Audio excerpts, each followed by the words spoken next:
but I did hear you in there calling and then kind of did a few more things and then came back. So figured I'd at least jump in quick enough to say hello and see how the conditions are holding up over there into El Paso. Hopefully you're hearing me okay on this QRP rig.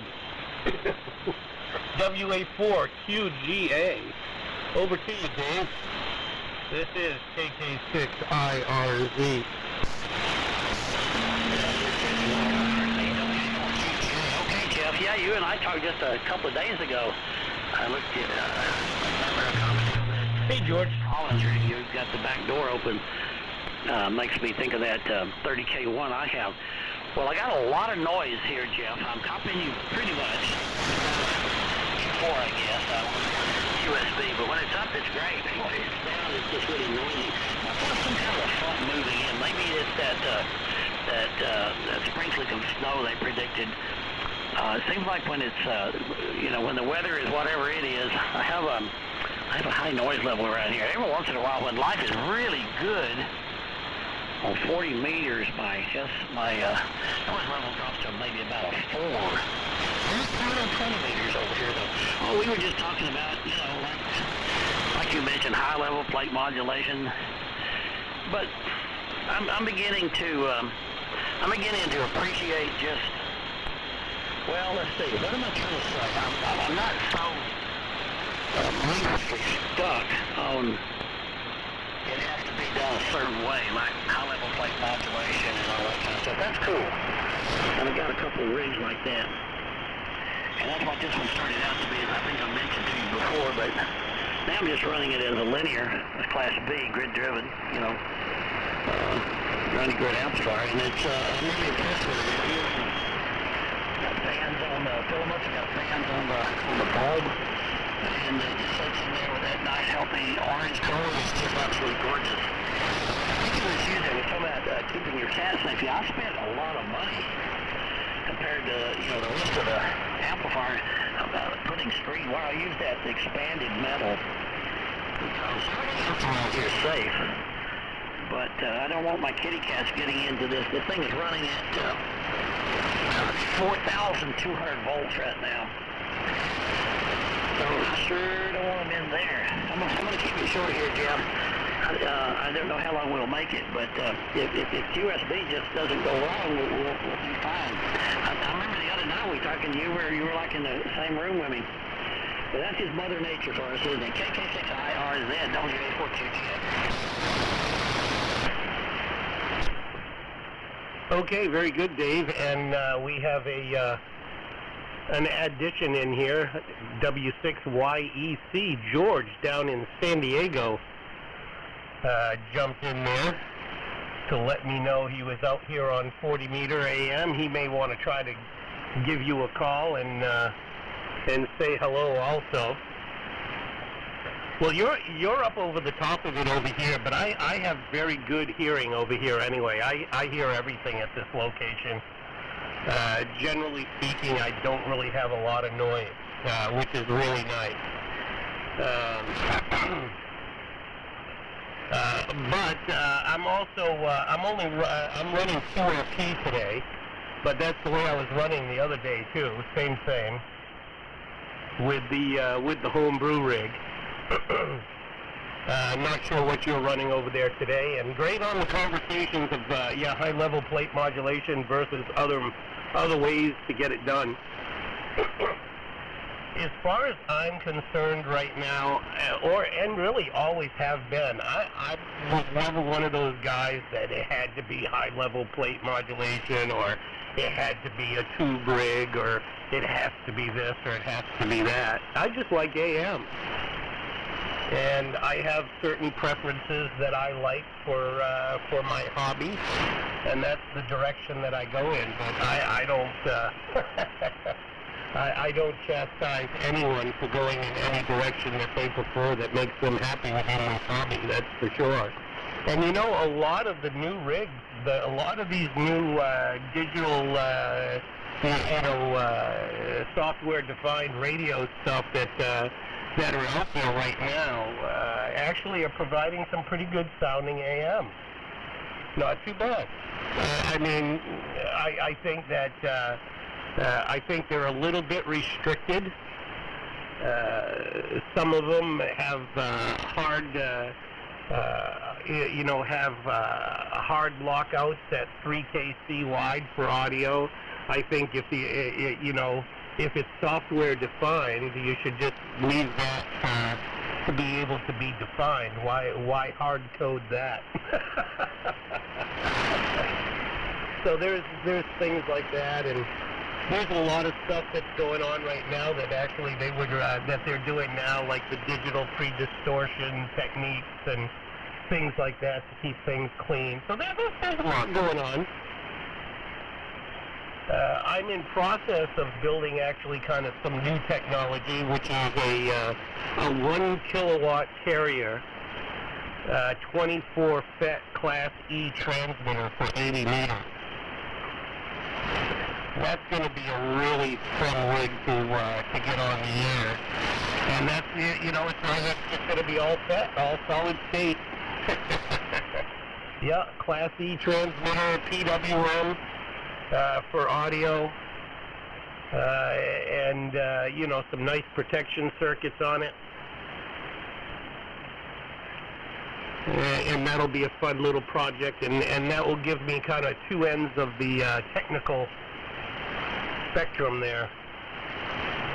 So in any case, let me see if George can get in here and say hi to you. George is W6YEC down there in San Diego area, and I guess Frank is already gone, so it's just the three of us. So George, you can send it out there to Dave when you're done, and hopefully he's hearing you okay. W6YEC with WA4QGA. This is Kk6Irz. Very good there, W6YEC. Well, I doubt if David's hearing me. I did call earlier when he was calling CQ before Frank got in there, and several times he didn't hear me. Conditions weren't such for him to be able to copy my 30 watts. Anyway, David George is the name around the globe near San Diego, and we're running the 7300 barefoot and G5LD antenna for right now. So we'll see if you copy in El Paso. We have property in Sweetwater, Texas. So we come through El Paso, we look at our property there in Sweetwater, get over to Highway 20, and we're off that. All right, Dave, we're looking here. George, we're near San Diego, WA4QGA, W6Y.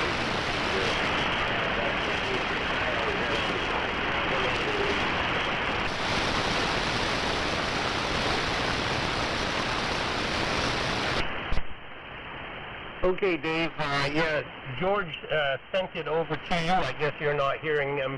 He's only running 30 watts down there, so not totally surprising that you didn't hear him. But he said he had some property down there in Clearwater or something, and he has to go through El Paso to get there, so he's familiar with the area, and he just wanted to kind of jump in and say hello and see if you could hear his 30 watts. So go ahead and make a transmission, and let him know that you couldn't hear him. Kk6Irz. Yeah, okay, no,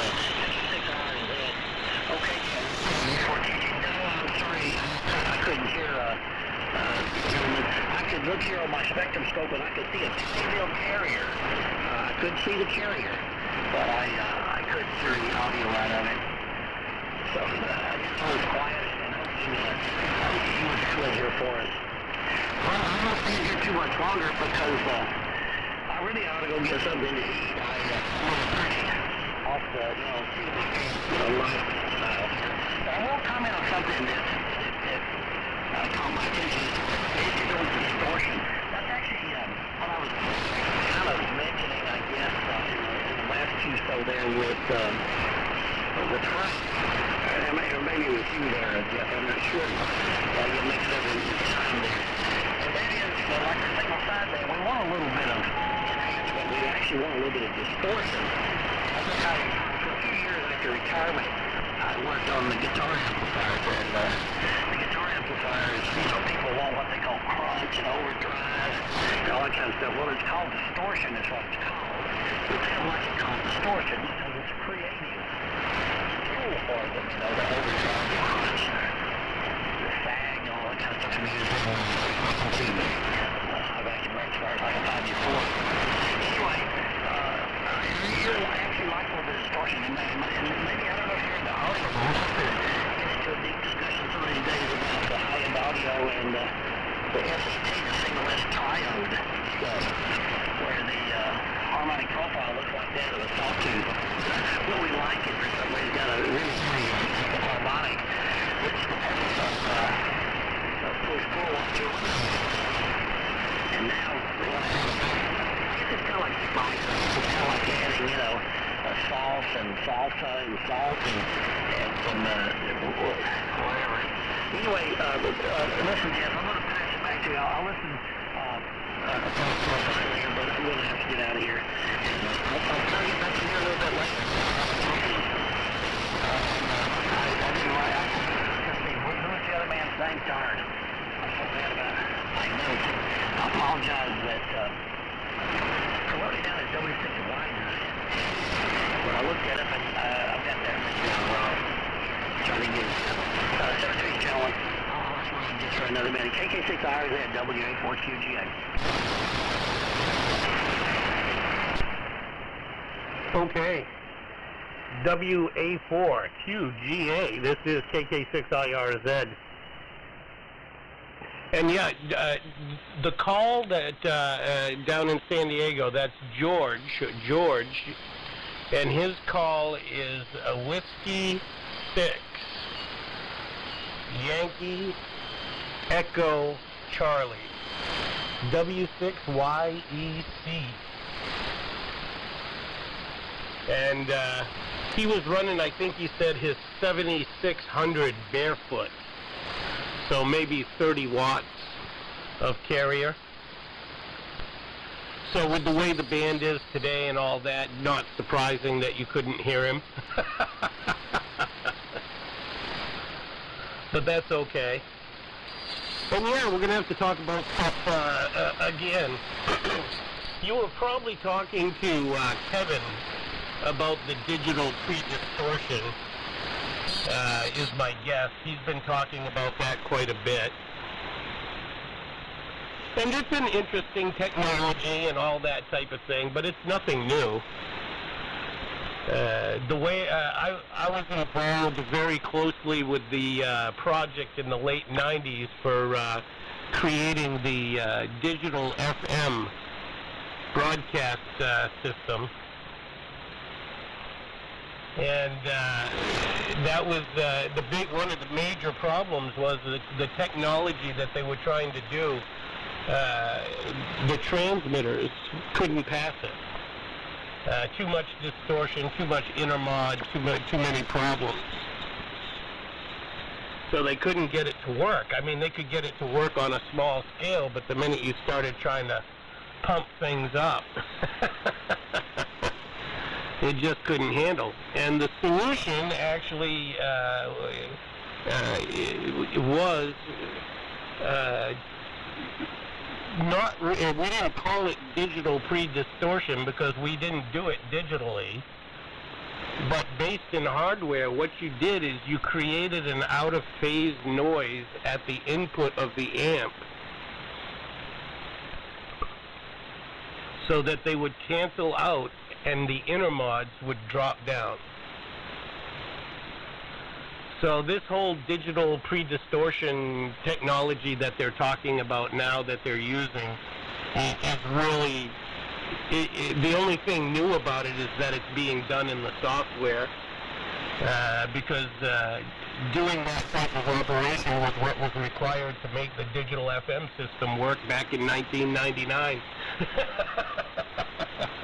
And the reason I know that is because I was the one who built the first transmitter that was ever used for digital FM. Matter of fact, I was the only transmitter that got paid. Harris and Nortel and all those boys was giving them transmitters, and they couldn't get it to work.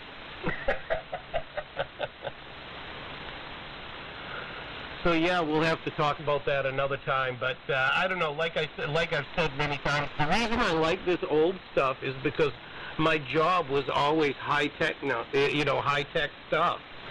I was always developing new stuff. I was traveling around the world, working with engineering groups.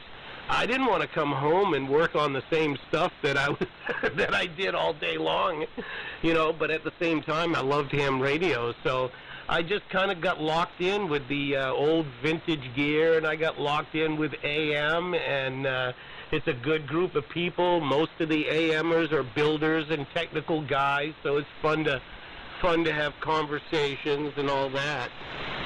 But I've never been prejudiced about the new radios.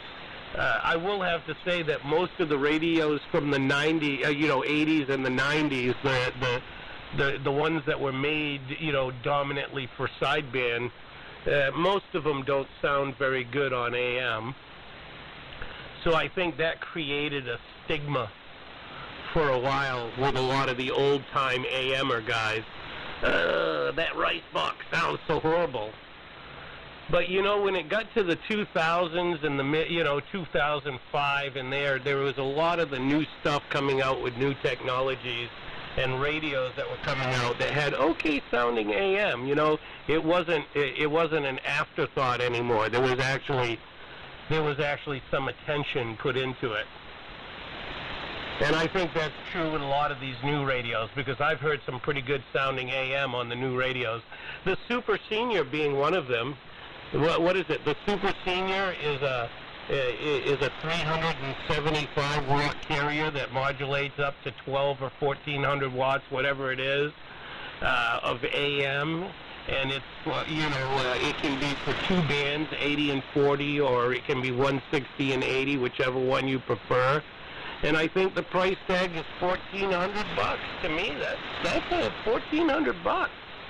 With the prices that everything is being sold for now, you can't buy a good SDR radio for less than $5,000 right now. So to get a nice Class E AM transmitter at the legal limit for $1,400, I'll have to say I think that's pretty attractive, and they sound pretty good. It's just I'm too cheap to spend $1,400 when I have 50 tube radios around me. So in any case, 73s, Dave, we'll catch you later on. Sorry you couldn't hear George, but let me get it over to George, because I certainly can hear him just fine. You're booming in here with that 30 watts, George. My goodness. So over here to Chino, there is no problem. W6YEC. I guess it's just us. This is Kk6Irz. Okay, Jeff, very good. Yeah, you're moving in down here, too. Oh, that was W7YAZ that David was about. Frank. He was talking to Frank, YAZ. I think that's where he's making reference to, not me. Just for your information, if you want to pass it along. Hopefully we'll get out here and